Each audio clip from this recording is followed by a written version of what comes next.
All right, so we're live. Welcome to the 6th episode of Doing My Best with me, Nick and Sani, and our guest, Diana Martin. How are you today? I'm doing great. Thanks for having me. Yeah, definitely. I'm excited to have you here. You came over for dinner one night with Andy, who was on our first episode, and you said, Nick, you should start a podcast. And I was like, you know what? If Diana believes in me, then I'm doing it. Then I can do it. So you kind of started the inspiration for all of this and all of the work you do in your community. And it just inspired me to do something of my own and see if I can inspire some other people. So I appreciate that. And here you are, episode 6. Episode 6. The half dozen episode. Half dozen episode. That's it. So let's start with you're a world traveler, and that's something Carly and I have always admired about you. And you did semester at sea. You've traveled through Asia. So talk a little bit about like your travel experiences, what you've done traveling, and how that's impacted you. So we were talking a little bit yesterday, and it was making me think about when I first got interested in traveling, and I actually was really interested in other cultures from as long as I can remember, like when I was a little kid. Yeah. I would go, when I was in elementary school, I would go to yard sales with my mom and would buy every National Geographic magazine I could find. Yeah. So I was like, this yard sale kid and had all these stacks of magazines, and I would go home and I would read through them and basically imagine that I was going to these places, and I actually kept like an explorer's notebook, and That's awesome. I would like read about places all around the world. I'd read about, gorillas, and I would write in my explorer's notebook like saw a gorilla and this is how much it weighed and where it lived and what it ate, and just used my imagination to be really interested in other cultures around the world. And I actually remember in elementary school, I think I was one of those kids who needed a little bit more enrichment and programming than some of the other kids in my class. And I think I was in 3rd grade, and they actually sent me down to teach the kindergarten class about other world cultures that I was learning about and interested in. And Oh, that's awesome. I have a picture of me in like an explorer hat. I came in like a safari outfit. And, Classic. just started sharing what I was learning about how people lived in other parts of the world and their religions and their languages and their foods that they ate. So Yeah. I think I just was always really interested in that from a really young age. And I just was really fortunate that I was able to get some opportunities through, my family supporting my interests. Yeah. So the first time I really did a kind of bigger traveling was when I was in middle school. I was able to go to a school in Switzerland where you go to school half the day and you ski half the day. So it's kind of so this cool. unique. It's called the winter term. There were some other kids in my community who had done it, and for 3 months you go live in Switzerland with other 7th and 8th grade students, and you travel all around Switzerland, and you ski every day. In middle school, I mean, I feel like my parents didn't let me go to my friend's house for more than a night to let you go, for 3 months. That's really cool. Yeah, so that was already when I was probably about 12 years old. I spent 3 months away from home. And Do you remember what you were thinking back then of like that you were going away from home for 3 months? Do you remember what your mindset was like? it was that was a really transformative experience for me in a lot of ways that I can still identify, have shaped who I am today. The program that I did there's 33 students, so it was a very small program. And I came from a public school where we had 500 kids in our grade. Yep. So to go to this program that was 33 students, I remember learning at this like very formative time in my life in middle school that, through this program, I interacted with a lot of people that I would have otherwise never met. Yeah. And I would remember learning the lesson that every single person has something to offer you and teach you that, some of the people in this program that I maybe would have never sought out a friendship with or something when I had 500 students in my grade, I realized that everyone has a skill set or something special about them that you can learn from them, they can teach you. And that really transformed how I thought about people, like from, not even being a teenager yet, Yeah. to just realizing that if you take the time to connect with someone, you will learn something from them. And Definitely. yeah, so that was a really transformative experience for me. That's cool. I was talking to my friend yesterday at work, and he was telling his daughter, who's 7 years old, her friends were making fun of another person in her class. They're like at recess or something, and his daughter came home and was like, I didn't like how they were treating this friend. And what he ended up telling her was that the strange and different people that you want to be friends with, they have something extra, and they're genuine, and they're themselves. And the people that are trying to be something, making fun of other people to raise their ego or their spot in the hierarchy, aren't the most loyal friends and have work to do in themselves. So it's like you said, the strange and different are the people that you want to be friends with, because they have something unique about them that if you learn more about it, then you find value from it. Yeah, so I think, that was when I was in middle school, and I had the travel bug after that. I had an opportunity when I was in high school to spend a summer with a family in Japan. I had an opportunity to go actually back to the school that I was a student at in Switzerland. And when I was in high school, I spent a summer as a camp counselor. It's an environmental camp in the summer. Oh, cool. So I kind of was already bit with the bug, I Yeah. guess. And then And this is all before college and doing all of your study abroads, and that's amazing. Yeah, in college. So I went to Syracuse University, as you know. That's how actually, there's a longer story about how we all know each other, but part of it is through my, one of my best friends at Syracuse is your partner's sister. So when I was at Syracuse, I did 2 semesters abroad. So one you mentioned was semester at sea, which is a really cool program if you're looking at study abroad. I said it's study abroad for indecisive people. Yeah. So you live on a cruise ship, and we traveled all through, we started in Canada, we went over to Europe, we went through Africa, we went through Asia. And that really gave me, I had a love and passion for travel, but travel's like anything else. It's really a skill, and you get better at it when you have more experience. And I think semester at sea was what really gave me the experience of being immersed in some very different environments and kind of building my skill set of how do I use public transportation in a country where I can't speak the language? How do I find accommodation as I'm, traveling around? And they didn't help you with any of that stuff? So semester at sea is pretty cool. You have class every day when you're on the ship. And then when you're in port, you're in a country, you can just travel the whole time. Wow. So you can either do that through semester at sea. So if you wanted to do kind of a excursion or something that they set up for you through the program, or you can just independently travel. And I did a little bit of a mix of both. Yeah, that's cool. I have a lot of stories about semester at sea. What's one of your most favorite moments from that time at semester at sea? I think, when I think about traveling, there's the places that you remember because the places are really special.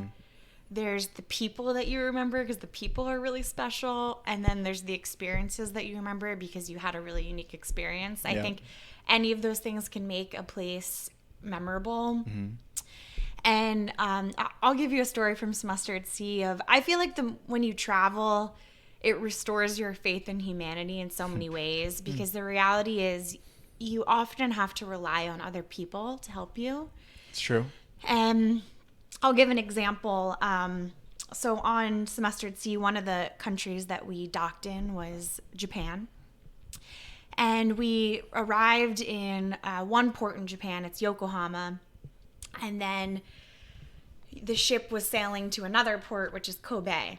And you could stay on the ship if you wanted to, or you could travel across land and meet the ship on the other side of the country, pretty much. And that gave you a few extra days of traveling. So, of course, I wanted to do that. Yeah. So I had decided that I had already been to Japan in high school. I loved Japan. I felt like I, knew something about Japan. And so I decided I was not going to travel with any of my friends in Japan, which I had great friends. I was doing lots of cool trips with on Semester at Sea. Mm-hmm. I was like, I'm going to just do a solo travel. I'm going to meet this ship on the other side of the country and take, it was like 3 or 4 days that we had to get there. So I would have been 20. 20, okay. So you over 18, you're... Yeah, I was, 19, just turned 20, I think, at this point. A junior in college. Wow, cool. So I was like, I'm going to set off and this will be great. Japan's very safe. There's lots of public transportation, great infrastructure, I'll see you on the other side, So felt really good about this. And I set off. It's like, I think I went first to Tokyo and very quickly realized that the time that we were in Japan happened to be a national holiday in Japan. And everyone was off work and everyone was traveling and all accommodation everywhere was pretty much booked. Like, wow. I was walking from like hotel to hotel, hostel to hostel. Do you have a room? Like, it's like, you're like, what did I get myself into? I couldn't, and every single one, it was like, no, kept getting turned away. So, in the 3 nights or something I had to meet the ship, I couldn't find a place to stay in one of the nights. I think I slept in an internet cafe the one night. I was sleeping in like a Starbucks. Like, I was like, this is not going well. Oh my God. I still was having a great time, but I was just like, wow, I wasn't expecting this adversity. Yeah. So then by the last night when I made it to Kobe and I was going to meet the ship the next day, I was in the train station and I found this like very elderly Japanese woman and basically just walked right up to her knowing that I was going to have the same problem and asked her, like, do you know of any hotels in the area or a hostel? Like, it's night. I just want to try to go find a place that I can stay. Yeah. And she was very sweet. She brought me to a hotel and right away they said, we have nothing. And they were calling around other places. Everyone was saying we have nothing. Wow. And this woman just turned to me and said, I know a place for you to stay, my house. Oh, cool. And she brought me home with her to her house and, cooked me a nice meal. She showed me all of her, she didn't speak a lot of English. Yeah. She knew a little bit of English and she was showing me all of her, wedding photos, which probably would have been in like cool. the 1940s. She was wearing full kimono. Wow. She laid out a mat for me on the floor that I slept there. And all of this to say, like, in a lot of ways, it would have been like, wow, this is kind of a disaster how this trip was going. But stories like that, I just felt like so many people were really strangers just willing to help me and care for me and like open their home for me. So I felt that was whenever I travel, that's one of my takeaways. It just is a nice reminder that there's a lot of good people in the world who want to help you. And we forget that sometimes, for sure. Yeah. That's really cool. You went to a stranger's house and slept there. You're traveling across Japan in a country you don't speak the language by yourself at a young age. Like, something that I've always admired about you is your propensity for risk. Like, you're willing to take calculated, scheduled risk in your life in order to continue to grow. How do you get yourself prepared for that? Because I think a lot of people are afraid to take those calculated risks and do the research they need to make sure it's going to be safe, and things end up changing, like you found that you can't find, didn't know it was going to be a holiday. And so tell me about that process of how you get yourself to kind of take a risk like that and then end up having an amazing experience.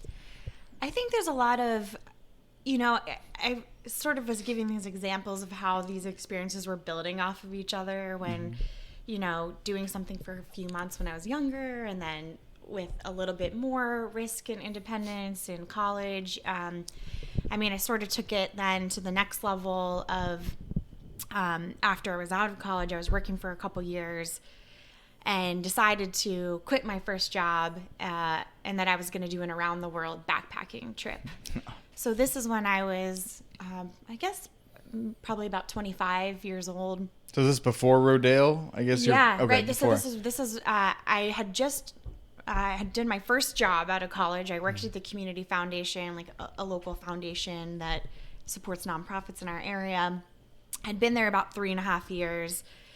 And the organization's pretty small. At that time, there's 10 staff. So I knew that if I wanted to move to the next level of my career, I probably was going to need to leave this organization so that I had more opportunities to kind of grow and move up the ladder, so to speak.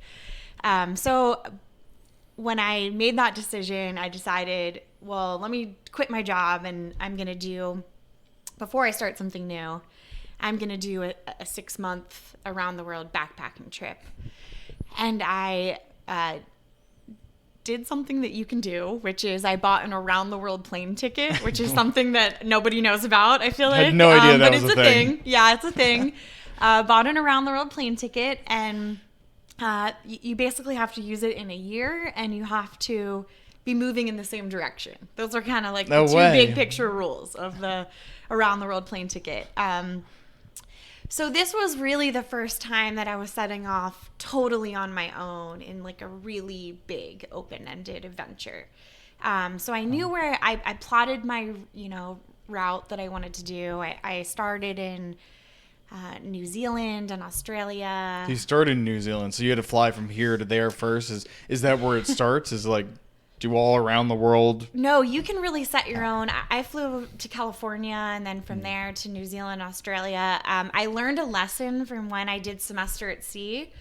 So Semester at Sea was an around the world trip. And the direction that we were traveling, we were constantly losing sleep. We would like lose an hour, we would lose an hour, we'd lose an hour. So I decided when I was doing my around the world plane travel, I was going to travel the opposite direction and I was going to gain time. Nice. So that was a big lesson I learned on Semester at Sea. I was like, I'm too tired when I keep losing all these hours. That's awesome. So that's traveling west is the best way to go around the world. So I went west this time so that I wouldn't lose so much sleep. That's cool. So I started in Australia and New Zealand. I just plotted my own route based on places that I was interested in experiencing and traveling. From there, I went to Singapore. I went to Indonesia. I went to Thailand. I was supposed to go to Nepal, but there was a really big earthquake at Nepal just a few days before I was supposed to head there. Wow. So you can kind of, as long as you're moving that way, you kind of go up and down to expand your time as much as you can. Yeah, you can do, people do these kind of around the world trips in different ways. But I diverted at the last second. I went to Myanmar because I couldn't go to Nepal. I went to India, I went to Dubai, Turkey. So I just had put this together of places that I was interested in. And I think part of it was when I did this trip, I already had some experience of traveling around the world. So I didn't feel like I was stepping into something that was totally foreign or unknown. Yeah. But there definitely were new skills that I had to learn on the trip. If you're traveling for something like 6 months, you can't plan everything in advance. It would be impossible. Yeah. So I really would land in a country and just have to start figuring out, like, where am I sleeping tonight? Where am I going tomorrow? Wow. What's like the next bus I need to get on? Jeez, I don't know if I could do that. I don't know.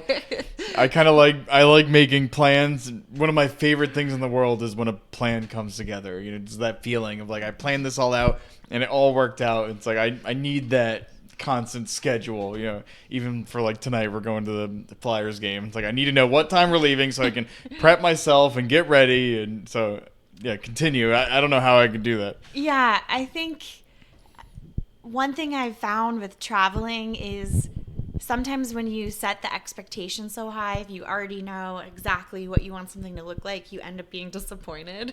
Yeah, that's a good point. And I feel sometimes with traveling, if you're open to the experience, then a lot of things will pleasantly surprise you. Yeah, that's a great point. I did feel like there was things I had to learn along the way just so I could feel safe as a young woman, traveling alone. there's a mix of, I think that it's not naive to be open to trusting people and meeting people. I think you need to balance, how can I be open to experiences with, like, how do I balance my safety? Yeah. So some of that was stuff that I had to learn along the way. What's an example of that, like how you accomplished that? Yeah, so I think sometimes, as I can maybe just speak for like other women, you sometimes don't trust your instincts because you're afraid of offending someone. Yeah. And you really need to just get over that.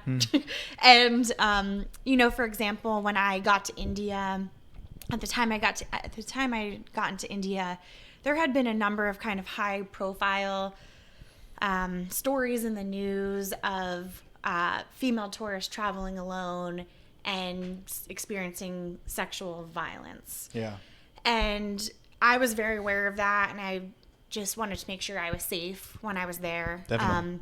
So like an example of one thing I would do is before I would get in a cab or an Uber or something, this was sort of before Uber. Yeah. So, but before I would get in a cab, if it was just, a man driving me somewhere, there had been instances of tourists getting abducted or not ending up where they were supposed to be. So I would just, snap a photo of the driver's license plate, like right in front of them, and just be like, hey, I'm just grabbing your license number. I'm sending it to a friend. They're expecting me, letting them know, like, we're leaving.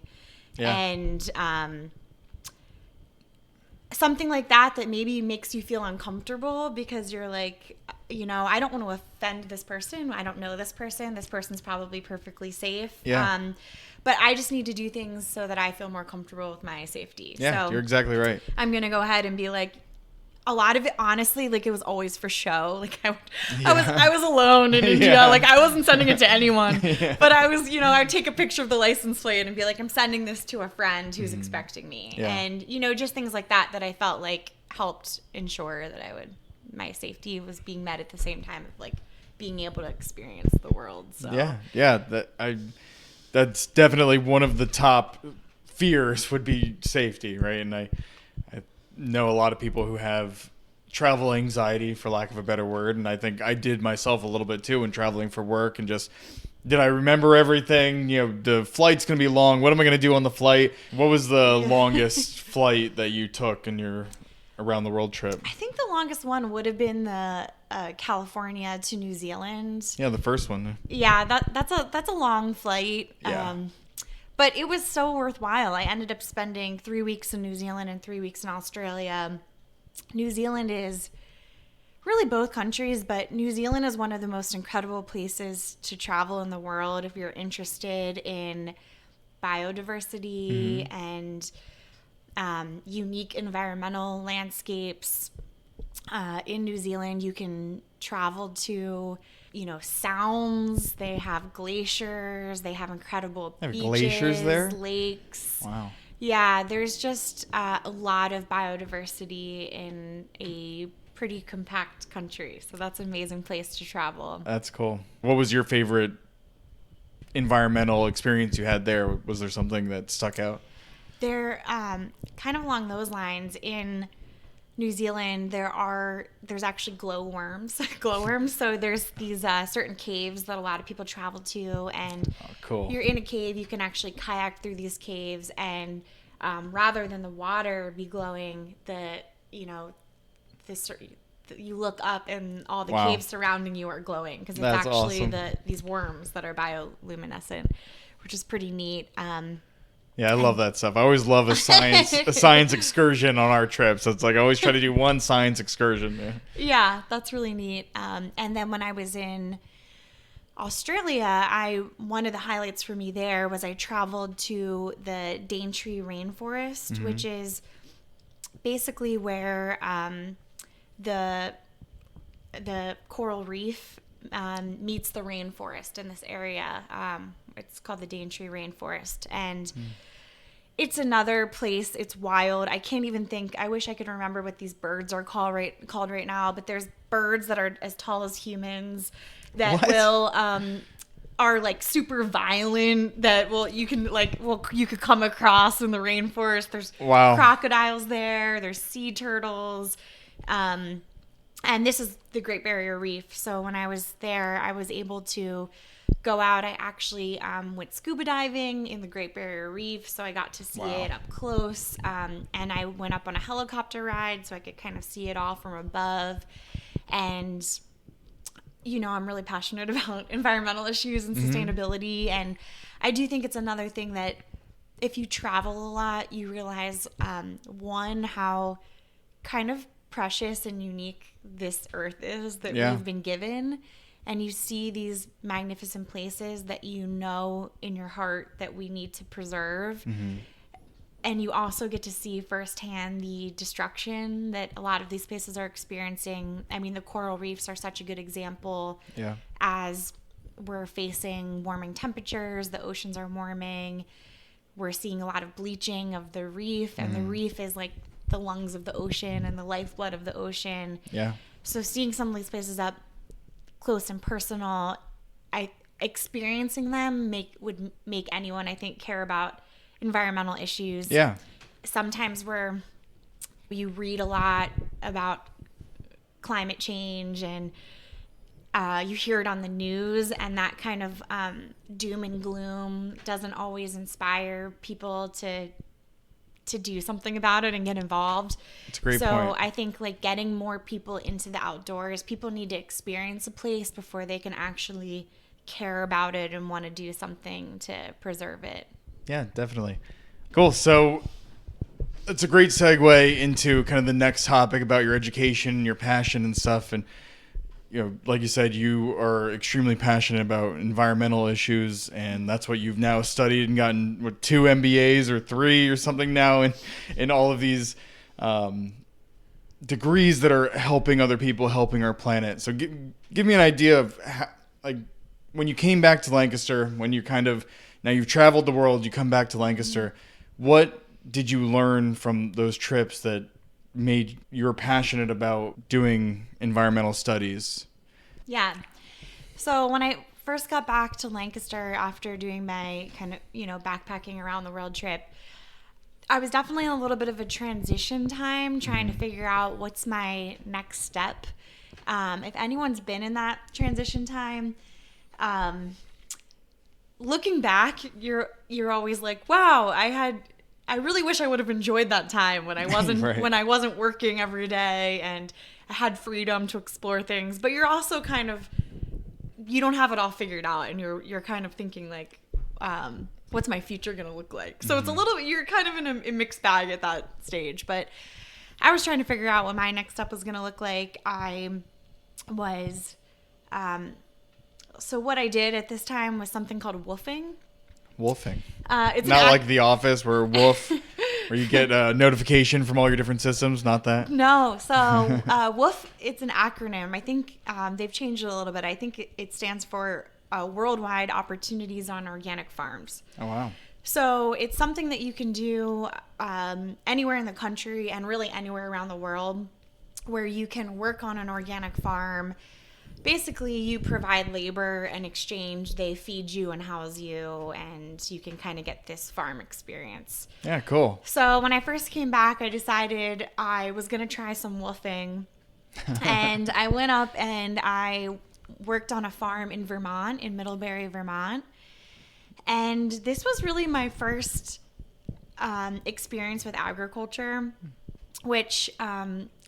it's kind of full circle. I'm the 10th generation of my family to live here in Lancaster, Pennsylvania. Wow. I'm a halfie, I like to say. My dad was raised Mennonite. My grandparents are Pennsylvania Dutch. I have this long lineage on one side of my family of people who really worked here in agriculture. My grandpa was one of 18 kids. Wow. Went to school to 6th grade. Grew up on a farm, working on a farm. And I think our story, it parallels a lot of other families that, my grandpa went to school to 6th grade. My dad was the first person in his family to go to college. Yeah. my dad was an entrepreneur. He did his own business. He got an MBA. In a lot of ways, we moved to the suburbs. We became middle class. Yeah. We were able to go to college. And in a lot of that, our family was better off from like an economic perspective. But we also lost a lot of ties in just 2 generations to a lot of our culture, which had been a very agrarian culture. I grew up in the suburbs, Yeah. And it was pretty neat for me to go back and work on a farm. And it was a good learning experience because I learned right away that I don't want to be a farmer. Yeah. So that was the best. Right away, I was like, this was a learning experience Back to school. I needed. I was doing a lot of it's pretty labor intensive, organic agriculture. I literally was like hauling water and weeding and harvesting and prepping produce. And I was like the farmer's market girl, and I would take the food to the farmer's market. And, in realizing that I didn't want to be a farmer, I also was simultaneously really inspired by food systems. I realized that a lot of the stuff I care about actually comes together under food systems. So the way that we grow and produce food has a huge environmental impact. So if you care about the environment, that's under food systems. If you care about health, our health, well-being, nutrition, that's under food systems. If you care about our economy, just where we live in Lancaster County, agriculture is one of our biggest economic drivers. Yeah. Take one step out of the city, Lancaster City, and you're in farmland, in any direction. Right? Yeah. And even another issue that I'm really passionate about, I think, comes together under food systems, which is sort of healing our urban-rural divide. That's a real division in our country. And I think some of that we can bring people together through food. So I got really interested in this whole idea of food systems through this experience and realized... Real quick, I'm sorry, before you keep going. Yeah. What is the 1 or 2 main differences between organic farming and just growing produce? I just grow produce in my backyard. Is there a major difference between growing produce in my backyard and organic farming? Yeah, that's a great question. And I guess I could also segue a little bit into what I ended up doing after my woofing. I went to go work at a place called Rodale Institute.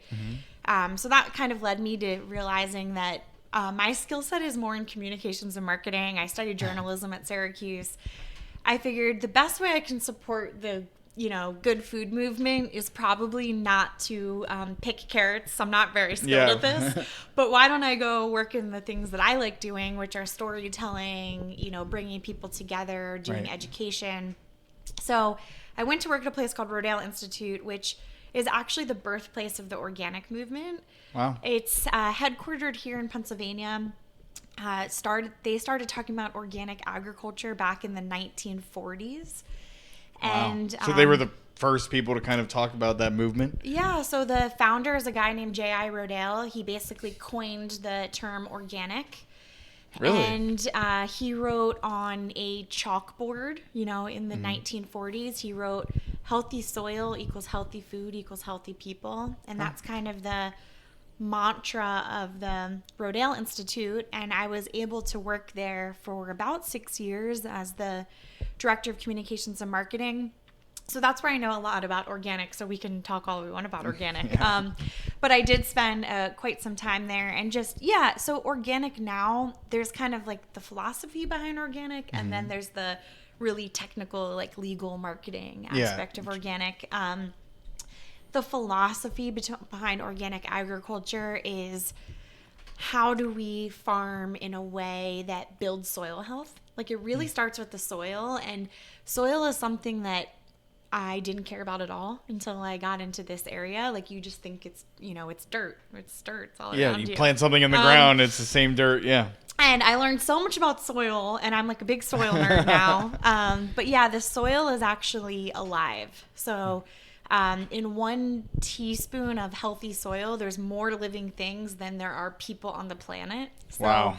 Just to put that in perspective, and our soil health is really what's sustaining us as, a civilization, as humans. And we've been really degrading our soils, like globally. About 1/3 of the soil globally is now degraded. Wow. And yeah, so there's practices that help us build soil health, and then there's practices that deplete soil health. And now some people call the practices that build soil health regenerative agriculture. That is another term that's catching on. And it's ideas that, you cover crop, you compost, you have a crop rotation, you reduce your tillage. These are all kind of like really technical things. Yeah. This is kind of like where you plant one vegetable or something, and then the next season you plant like onions to rotate these vegetables so that they get different nutrients and stuff in the soil. Yeah, stuff like that. And what we really, now there's like this organic versus conventional agriculture. Of course, like all agriculture really was organic until about 100 years ago. Right. Is when we started, just for the very first time, introducing synthetic fertilizers, is when we started looking at agriculture doing more commodity crops, a lot more monoculture. We got to like the farm movement in the 1980s, which was kind of the get bigger, get out. Yeah. We introduced GMOs. When we introduced GMOs, we introduced a lot of pesticides, herbicides, insecticides. So the way that we've produced food has changed pretty drastically in the last 100 years. And part of that was, to feed a growing population. We had, the Green Revolution. But there also has been a huge environmental impact to the way that we produce food now. So definitely, organic is a way of thinking about food that builds soil health. And in organic agriculture, you can't use synthetic inputs. So you can't use GMOs, you can't use synthetic fertilizers, which are basically from fossil fuels, and you can't use, pesticides and herbicides and things. So the organic movement was basically, now you see that little green seal that says something's USDA certified organic. It's basically a way to communicate to consumers who are willing to pay a price premium for farmers that are avoiding those things, whether for their own health or for the health of the planet. Got it. So it starts kind of with the soil health, but the real differentiator is whether you're using synthetics in growing whatever you're growing, vegetables, fruits, flowers and stuff. Yeah, organic has been successful from a marketing and sales standpoint. Yeah. It's still only about 1% of farmland in the United States is certified organic. So wow. It's really small. Feels like there's a lot of organic products for there to only be 1% of all of the farmland. Yeah, organic is now up to several $1 billion in sales a year. But I think the real thing that I'm excited about now, now that I've kind of stepped away from just wearing my, organic cheerleader hat that I wore at Rodale, I think, I'm looking a lot more at food systems in a bigger, broader way. And I don't think there's a one size fits all that, every farm has to follow these really strict rules. True. But I think thinking more about soil health and the big pictures, there's a lot of pressure on farmers to focus on yield. Mm-hmm. So how do I produce the most amount possible? Yeah.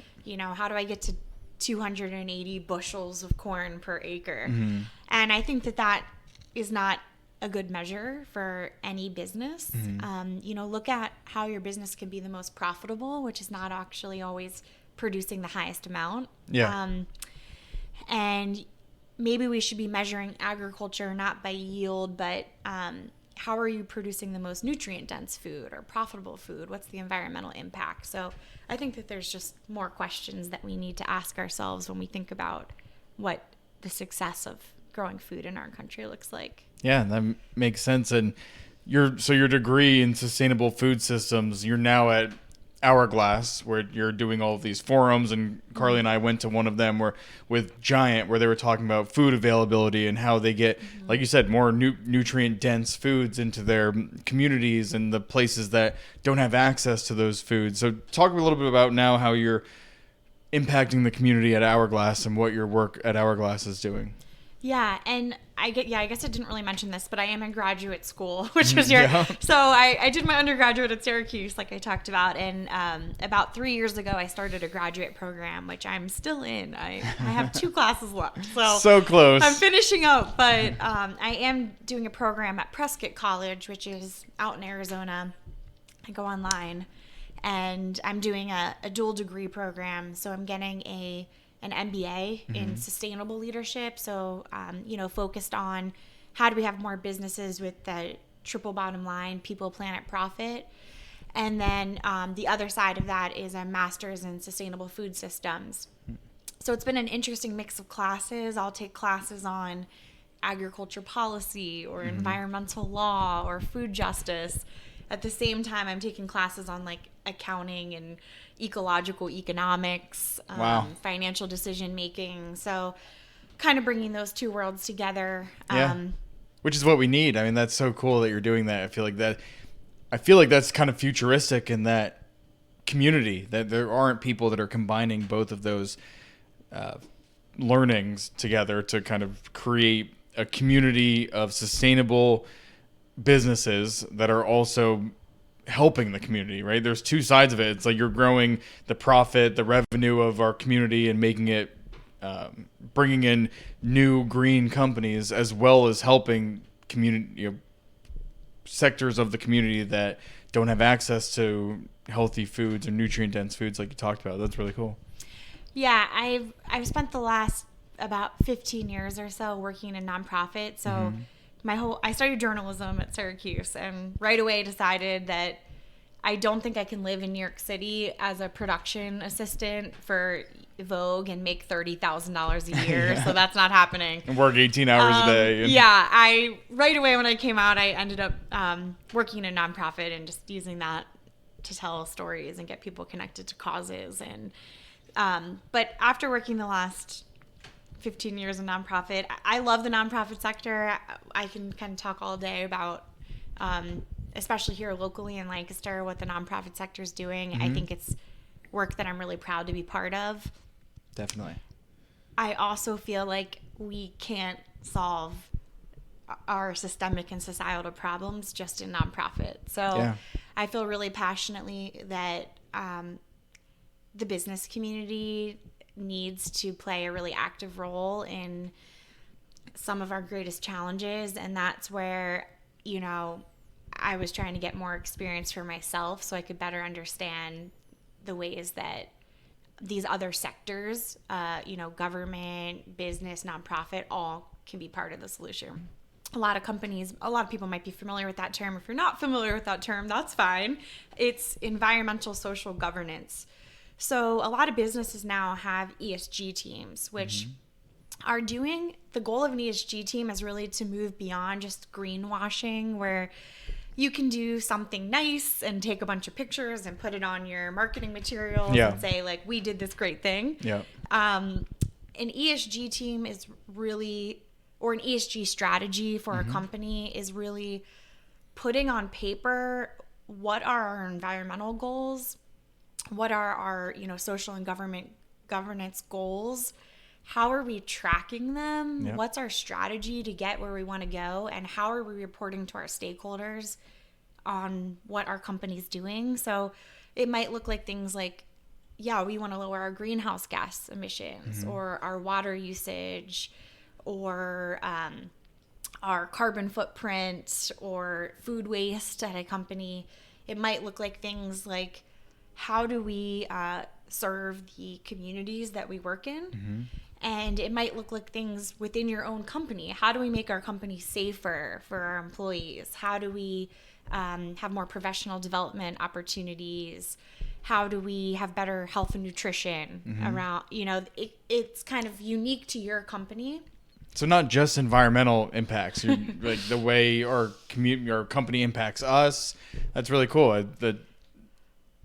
I think that there's really, this is where I see a lot of the opportunity in the future is companies are realizing that having these strategies ultimately benefits their bottom line. I mean, you can do a lot of stuff that frankly just saves you money because you're, reducing your your carbon footprint, you're using less energy, so that saves you money, or you're getting less, you're thinking about your risk, so you're getting less lawsuits because you have a safer workplace environment. And like you said, it helps with their investors, and now as well as consumers on our end, and investors want to invest in green companies, right? Or companies that have strong ESG goals. Yeah, companies are finding it either saves them money, it makes them money because they can sell a product at a price premium, or there's other benefits like higher employee retention, for example, because your employees are part of the team, they get where you're going, the vision, the values of your company. So I think that's a space that I'm really excited about, because I think there's so much that companies can do. The do good work doesn't have to be left to the nonprofit sector. We all kind of need to come together around some of these really systemic issues in society. Yeah. That's really cool. I love that. And that was something I loved about Lancaster, is I felt like being such good friends with you and having that access to the community, I realized that everybody has a hand in making the community develop. So it felt like everybody was a part of this community. Everybody had a hand in making it grow. Whereas in Northern Virginia, where I grew up, was kind of a little bit bigger and a lot of government work. So it felt like the things that were in Northern Virginia were kind of outsourced, and we were just pulling from other communities. Whereas here, it's like the food we eat is from here. The mattresses we buy are from here, So it's just, I loved that idea of Lancaster and the community aspect of it. Yeah. Well, I was saying, you asked what I do at Hourglass, so that's kind of one of the things that we champion. And I feel like I'm the ambassador of Lancaster County. Yeah, you're Miss Lancaster for sure. Like you said, I'm 10th generation of my family to live here, so I have a lot of Lancaster pride. Did you always know you were going to come back to Lancaster? Did you always know you were going to end up here and then live here? No, I never thought I would live here. Really? I still think I'm shocked about it at times. Yeah. But it's kind of funny. I never thought I would live in Lancaster, but it's actually the perfect place for me to live. In so many ways, I think I wouldn't be here if it wasn't such a good quality of life in Lancaster. And you can make an impact here, I think. That's like in a bigger city. Trying to go to Philadelphia and trying to make an impact, it's going to take a lot longer. It's this is a smaller town. You have direct access to people that are leading initiatives and things. And have, like you said, having grown up here, you have the people that grew up here are now in those positions that them and can network and stuff. Yeah, it's a nice size community. We live in our city is about 60,000 residents. The county is about 560,000 people. And I do love that, in Lancaster, you can own a home here. You can be very involved in the community. We have some really great... Lancaster is really based on small businesses. Yeah. So we have a lot of, we can walk to local bars and coffee shops and restaurants, and there's no Dunkin' Donuts downtown. Yeah.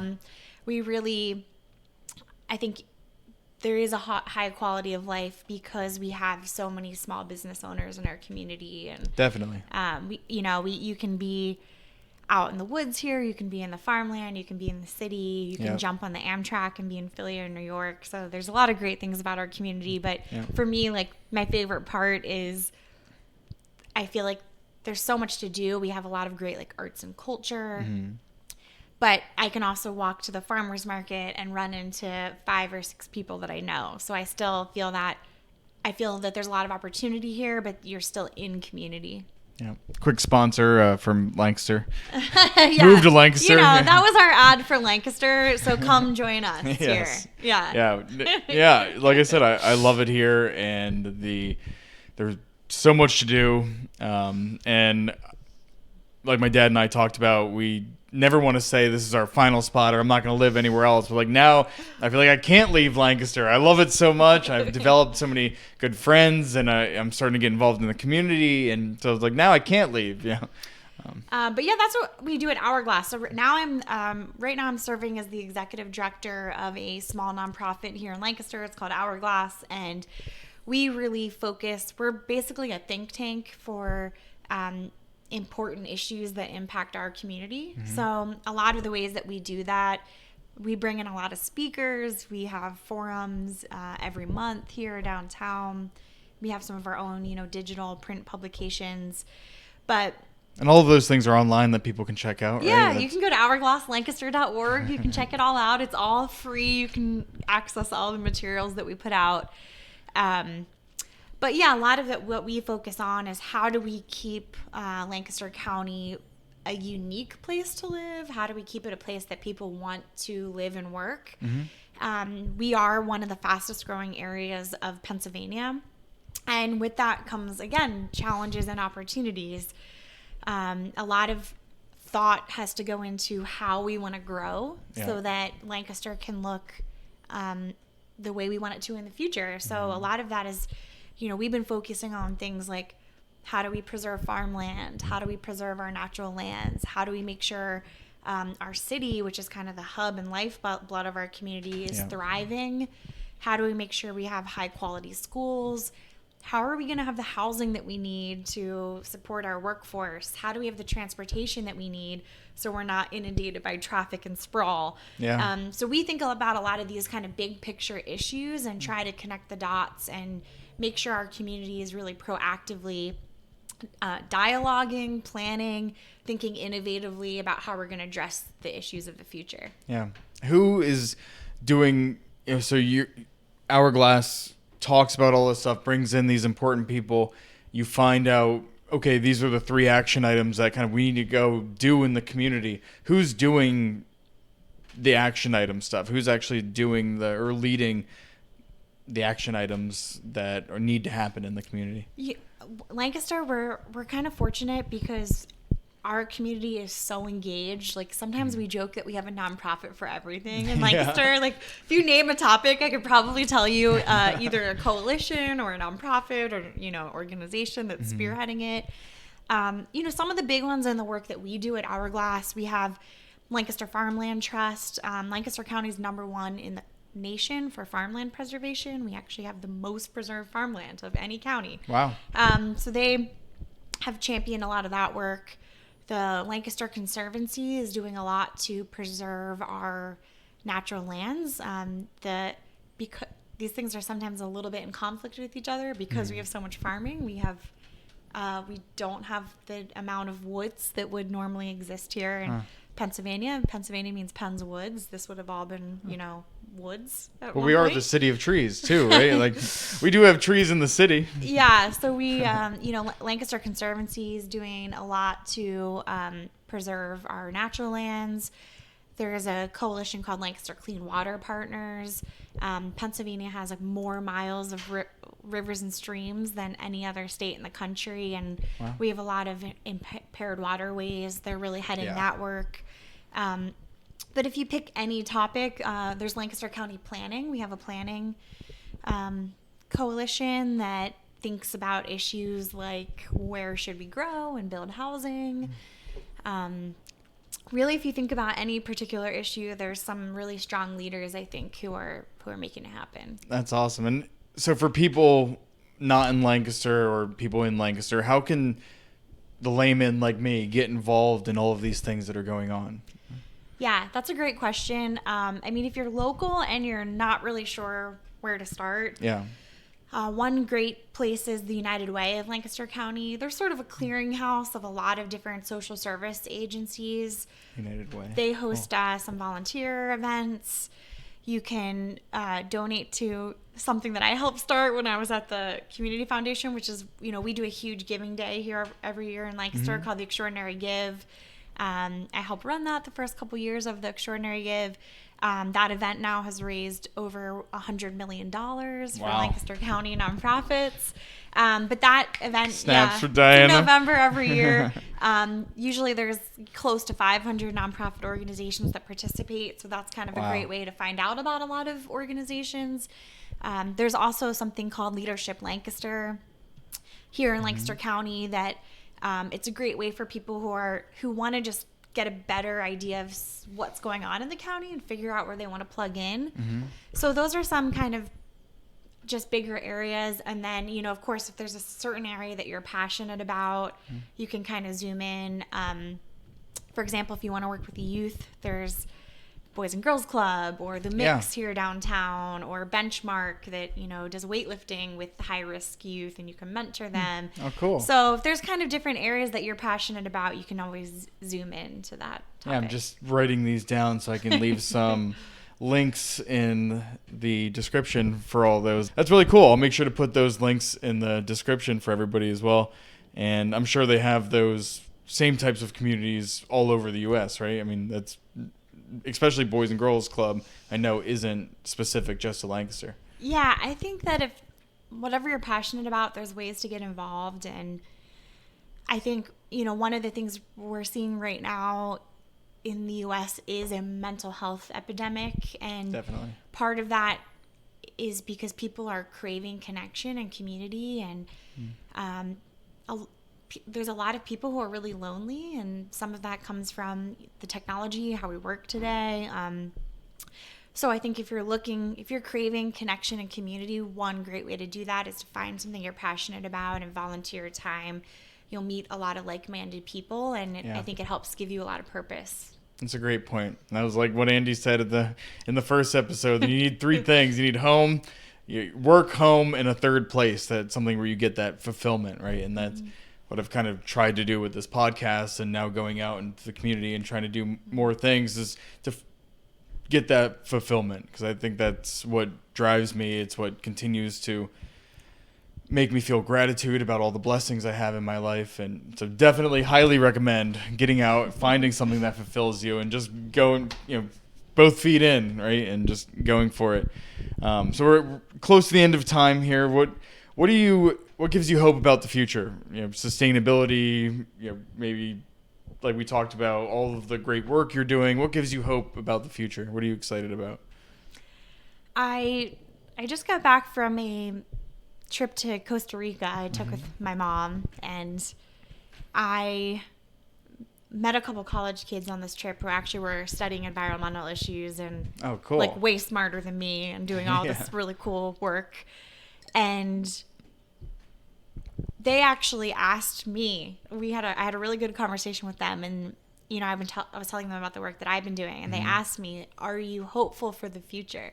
Wow. And I was sort of taken aback, because it was I'm like, wow, I haven't really thought about that. And here are these, college kids asking me this really impactful question. So to end us for today, is there I like to end with a quote that you live by or kind of utilize in your day-to-day basis in order to stay positive or deal with adversity?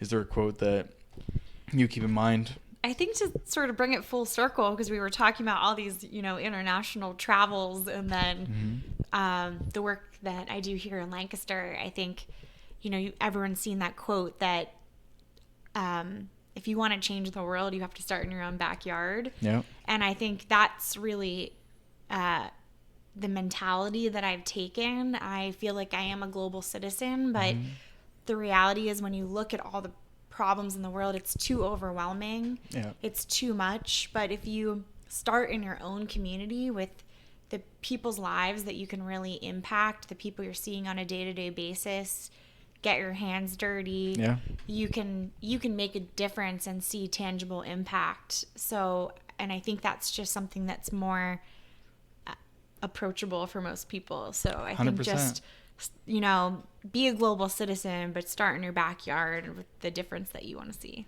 Love that. Well, awesome conversation today, Diana. Thank you so much. Thanks for having me. Of course, anytime, and I'm sure you'll be back, and we'll talk again. But thank you again so much. Cheers. Coffee to the cheers. Half dozen episode. Awesome, 6 episodes. I can't believe it. Thanks, everyone.